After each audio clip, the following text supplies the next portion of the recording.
What's up, geniuses? So, do you know why stupid people think they're smart? Before, before we get to that, why don't you hit like and subscribe if you haven't already, so we can send you more amazing content. So, like years ago, I read Above the Line by Urban Meyer, and he talked about percentages, and basically the percentages where he spent his effort and energy with his players.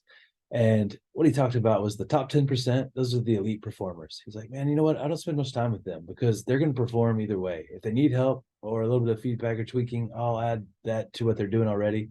But they're going to perform at a high level. And really, I want to see how they create their way. And then there's the bottom 10%. He's like, they think they're so awesome that they've already arrived. They don't take feedback anyways. So no matter how much feedback I give them, they ignore me. And it doesn't really matter. So I waste my energy and they get frustrated. And so I don't really spend any time with the bottom 10% and not too much actually with the top 10% either. But the middle percentages, there's a bottom middle and a top middle.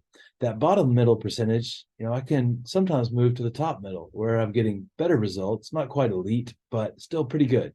And the top middle, I can sometimes move into that top 10%. And really, I spend the majority of my time with that middle percentage.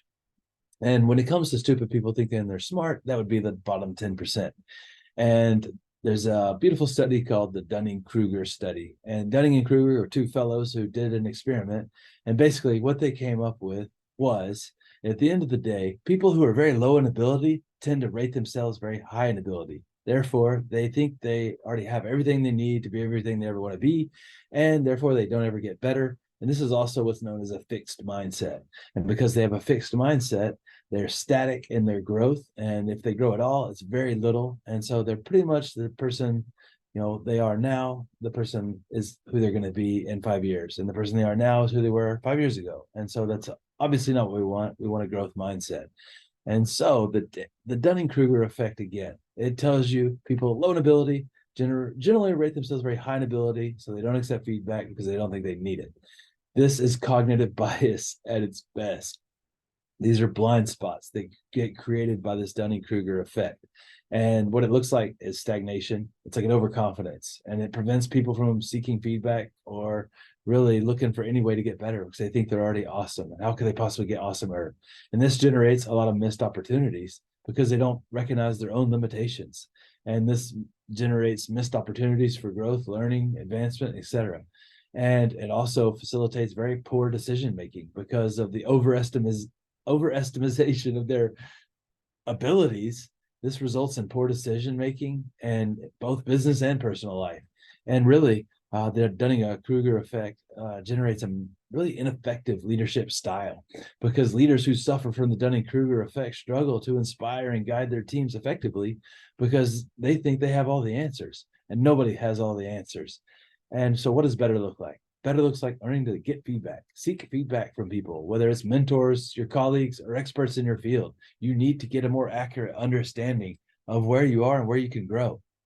Because if you have all the answers, how are you going to get better? And that's humility, right? Humility is the ability to see good and value in other people and their ideas.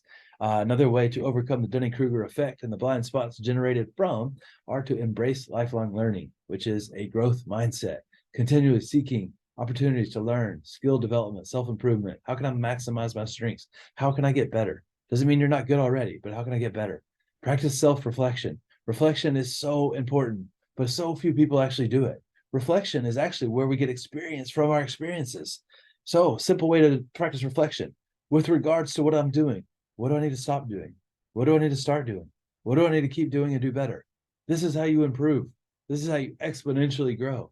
And surround yourself with experts. Collaborate with people who have success in the areas that you want success in, and really work to foster a culture of learning and growth wherever you're at. And it's so important that you really just remain open to the idea that you could get better. And again, it doesn't mean you're not good already, but you know what? What does the next level of this look like? What does the next level of me look like? And this is so simple. Of course, we all know simple doesn't mean easy, but hopefully this is helpful, and hopefully it illuminates any blind spots you may have. And if you haven't already, like and subscribe. We'll see you next time.